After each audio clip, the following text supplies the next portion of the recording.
Gravando mais uma aula aqui pro meu canal, me chamo Caio Esper, sejam muito bem-vindos. Nessa aula daqui a gente vai falar sobre circulação pulmonar e já adianto, vai ser a aula mais didática que você já viu sobre circulação pulmonar. Então já deixa o like para me ajudar, se inscreva no canal e compartilhe esse vídeo com seus amigos, tá? Galera, é o seguinte, circulação pulmonar, né? Vamos começar sem enrolação aqui, bate ponto, vamos lá. Galera, circulação pulmonar é a circulação que passa pelo pulmão, circulação de sangue, correto? Pensa comigo, tá? O que que o pulmão faz? Ele pega seu sangue, tira oxigênio, tira CO2 do seu sangue e joga oxigênio. Mas isso aí você aprendeu no ensino médio, tá? Mas você sabia que você tem dois tipos de circulação no pulmão? Né? Ué, como assim, cara, dois tipos? Bom, a primeira circulação é a circulação que vai pegar esse sangue, né? Vai pegar esse sangue e vai efetuar essa troca gasosa. Então vai tirar CO2 e vai colocar oxigênio. Faz sentido que ela seja, nessa circulação, ela seja, o sangue que passa nessa circulação seja sangue venoso. Você concorda comigo? Que o sangue, a gente tem o sangue arterial e o sangue venoso. O sangue venoso está cheio de CO2, né? E baixo O2. Então você precisa tirar o CO2 desse sangue e colocar oxigênio. Então, a circulação que vai passar pelos alvéolos, né, que vai encher de oxigênio, vai ser essa circulação que tem o sangue venoso. Aí você pensa comigo, tá, eu vou ter uma troca gasosa nessa circulação. Pensa comigo, para uma troca gasosa, lembra que trocar gás, né, tirar CO2 e colocar oxigênio, geralmente demora. Não é tão rápido, não é instantâneo, né?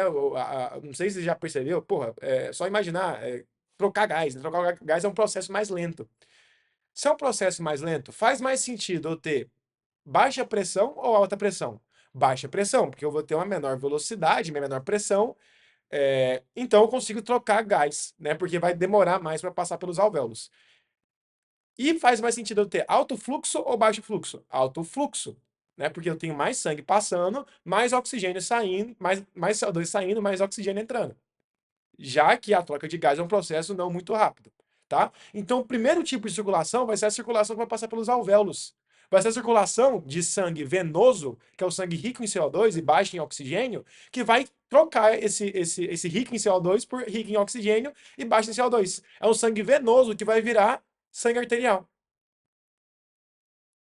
Ficou claro esse primeiro tipo de circulação do pulmão? Tá? Então a gente fala que é a circulação de alto fluxo vai passar uma alta quantidade de sangue e baixa pressão. Só que eu tenho outro tipo de circulação. Lembra que o pulmão é um tecido, é um órgão, né? É um órgão feito de tecidos. Os tecidos eles precisam ser nutridos com oxigênio também, nutrido com oxigênio e outros nutrientes. Então a gente tem que ter um sangue arterial passando por lá, né? Que vai vir lá da circulação sistêmica. Ah, só para deixar claro, da onde vem o sangue venoso que vai trocar, né? Vai trocar o padrão para sangue arterial. Vem, claro, do ventrículo direito. Você já devia ter notado isso, né? Pelo menos se tivesse assistido a aula de cardio, né? Então, lembra, a circulação que tem alto fluxo e baixa pressão, ou seja, que vai trocar sangue venoso por arterial, ele vai vir do ventrículo direito, né? Lá da artéria pulmonar, tá? Com sangue venoso. Lembra que é a única artéria que tem sangue venoso. Agora, outro tipo de circulação, que é a circulação que vai ser responsável por nutrir o pulmão, né? Ela vai vir da circulação sistêmica mesmo, tá? E precisa ser sangue arterial, porque eu preciso nutrir os tecidos do pulmão, os tecidos adjacentes, né, os brônquios, com sangue arterial, com oxigênio. E essa circulação, ó, se a circulação que vai passar pelos alvéolos tem alto fluxo e baixa pressão, essa circulação que vai nutrir o pulmão é o contrário, é o oposto. Ela vai ter baixo fluxo e alta pressão. Tá? Então decora. Eu tenho duas circulações, uma com baixa pressão e alto fluxo, essa que vai pegar o sangue venoso, vai tirar CO2 e colocar oxigênio, vai transformar em sangue arterial lá nos alvéolos, e eu tenho a circulação que vai nutrir o pulmão, vai nutrir os tecidos do pulmão, que é a circulação de alto fluxo e, perdão, de baixo fluxo e alta pressão. Ó, me confundindo aqui. Pegaram essa parte? Então a gente já ficou claro esses dois tipos de circulação. Caio, quais são os vasos responsáveis por esses dois tipos de circulação? Aí vai lembrar. O vaso que vai pegar sangue venoso, né, levar para o pulmão e transformar em sangue arterial, né, o primeiro vaso vai ser a artéria pulmonar, né, que vai sair do ventrículo direito aqui do coração, vai sair do ventrículo direito e vai levar sangue venoso pro pulmão. Aí lembra que quem traz de volta pro coração, pro átrio esquerdo, vai ser a veia pulmonar, tá? Que é a única veia que transporta sangue arterial. Tudo bem? E, Caio, e a parte aqui, ó. E a parte da circulação de baixo fluxo e alta pressão, né? A circulação que nutre o pulmão. Vão ser os vasos brônquicos, né? Vai vir lá da circulação sistêmica. Tudo bem? Ele vai nutrir os tecidos de suporte do pulmão. Coloquei tudo aqui, para ficar mais claro, tá? É... Ah, só um negócio, só um negócio. Uma, uma característica da artéria pulmonar. Ela precisa ter uma alta complacência. Se você lembra da aula de cardio, aula passada, você lembra que complacência é a quantidade de volume que você consegue receber por uma variação específica de pressão. Então ela precisa receber muito volume por uma quantidade de pressão. Então as paredes dela precisam ser mais moles. Como é que eu tô mole no sentido de distender mais, né, do que, por exemplo, a artéria aorta? Como é que eu faço isso? Eu diminuo o tamanho, né, a espessura da parede da artéria. Então, a parede da artéria pulmonar, ela é cerca de 1/3 da artéria aorta. Ela tem uma espessura muito menor, né? Muito menor. Claro, a pressão vai ser muito menor também, mas ela precisa ter uma alta complacência, tá? Para receber todo o sangue do ventrículo direito. Ah, a gente tem também o sistema linfático, né? A circulação linfática. E ela é muito importante, por quê? Porque quando você inspira, às vezes, claro, você inspira um monte de partículas, né? A maioria não vai conseguir chegar nos alvéolos, mas as que conseguem chegar, tem umas que conseguem adentrar os alvéolos. São tão pequenininhas que conseguem adentrar os alvéolos. Essas partículas precisam ser removidas. Quem vai remover elas? A circulação linfática, tá? Então ela vai drenar toda essa linfa, todas essas partículas dos tecidos de suporte e vai terminar, né, jogar tudo lá no hilo pulmonar. Tudo bom? Tá, vamos lá, galera. Pressão no sistema pulmonar, né? Vamos falar das pressões. Lembra da aula de sistema circulatório que a pressão do ventrículo direito é muito menor do que a pressão do ventrículo esquerdo. A quantidade de fibras, né, musculares do tecido do ventrículo esquerdo é muito maior. E por quê? Porque o ventrículo esquerdo ele tem que mandar sangue para o corpo inteiro. Enquanto o ventrículo direito ele só manda sangue para o pulmão. Só, né? Mas assim, em comparação com o ventrículo esquerdo é muito pouca coisa. Então você vai ver aqui, ó, a pressão, a curva da pressão aórtica, né, que é o vaso que recebe o ventrículo esquerdo, né, que recebe sangue do ventrículo esquerdo.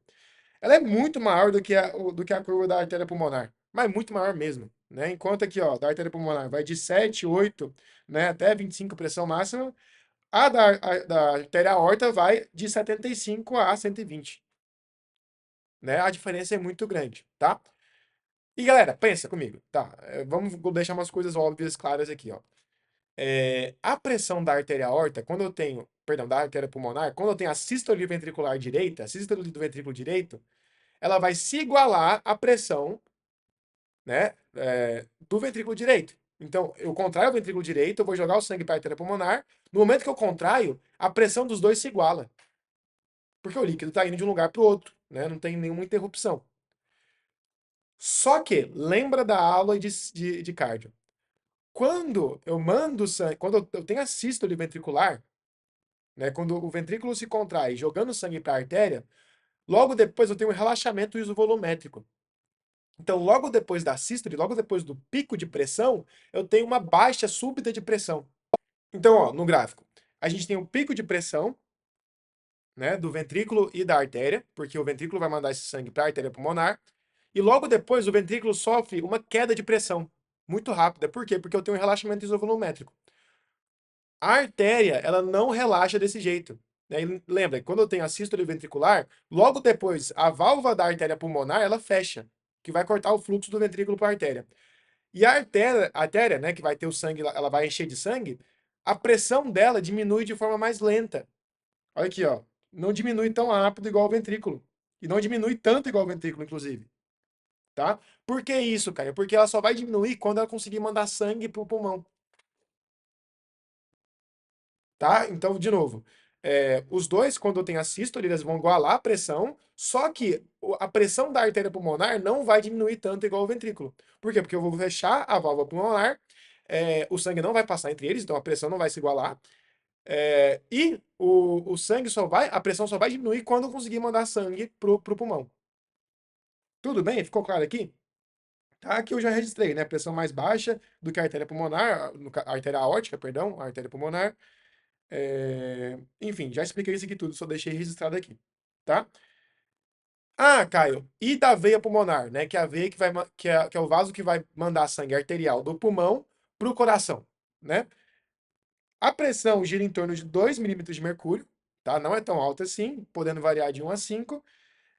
Mas lembra que ela não é mensurada, porque é difícil você enfiar um dispositivo lá no átrio esquerdo, né? A gente só supõe ela, né? A gente estima ela, tudo bem? Galera, tá, falamos de pressão, né? Acabamos pressão da circulação pulmonar. Vamos falar agora de volume do volume sanguíneo dos pulmões. É o seguinte, o pulmão, ele é como se fosse um reservatório grande de sangue. Para você ter ideia, no pulmão cabem cerca, né? Ele compõe cerca de 450 ml de sangue. Então a gente tem no pulmão, né? Normal, não falando em situações especiais, só situação normal. A gente tem cerca de 450 ml de sangue, que é cerca de 9% da volemia total de sangue, né? E desses 450 ml, cerca de 70 ml estão no alvéolo. Estão no... Galera, então vamos falar agora de volume sanguíneo. A gente já falou de pressão, vamos falar de volume. Galera, imaginem o pulmão como se fosse um grande reservatório de sangue. Cabe muito sangue no pulmão. Para você ter ideia, no dia a dia, no normal, né, na situação normal, a gente tem cerca de 450 ml de sangue no pulmão. Claro que isso varia de pessoa para pessoa, né, peso, enfim. Mas é, fazendo a média, né, a gente tem cerca de 450 ml de sangue. Isso representa cerca de quase 10% da volumia total de sangue do seu corpo. Então é muito sangue que os pulmões conseguem armazenar, né? E desses 450 ml, cerca de 70 ml são dentro do capilar, né? Do capilar para fazer a troca, entendeu? Eu coloquei um detalhe aqui, né? Esse volume pode variar. Então, por exemplo, num atleta, né, que tá fazendo exercício, ele precisa ter mais sangue, né? Precisa ter mais sangue no pulmão para fazer mais troca. Então, ela pode atingir o dobro do que era, né? Ou seja, 900 ml. Como ela pode também diminuir, né? Diminuir pela metade. Entendeu? Então ela pode ser dobrada, né, o valor, ou pode diminuir pela metade. O Guyton dá um exemplo muito bom dos tocadores de trompete, né? Eles precisam, é, no caso, quando eles vão soprar o trompete, eles precisam gastar muito ar, eles precisam contrair muito o pulmão, e eles conseguem expelir cerca de 250 ml trocando o trompete. Entendeu? É um exemplo que o Guyton dá. Tudo bem? Opa, tô te interrompendo aqui porque a sala ficou muito grande, então eu resolvi cortar ela em duas partes, tá? Então, clicando aqui, você consegue ir para a segunda parte. Ah, não esquece de deixar o like nessa aqui e vai lá para a segunda parte, vou te receber lá também.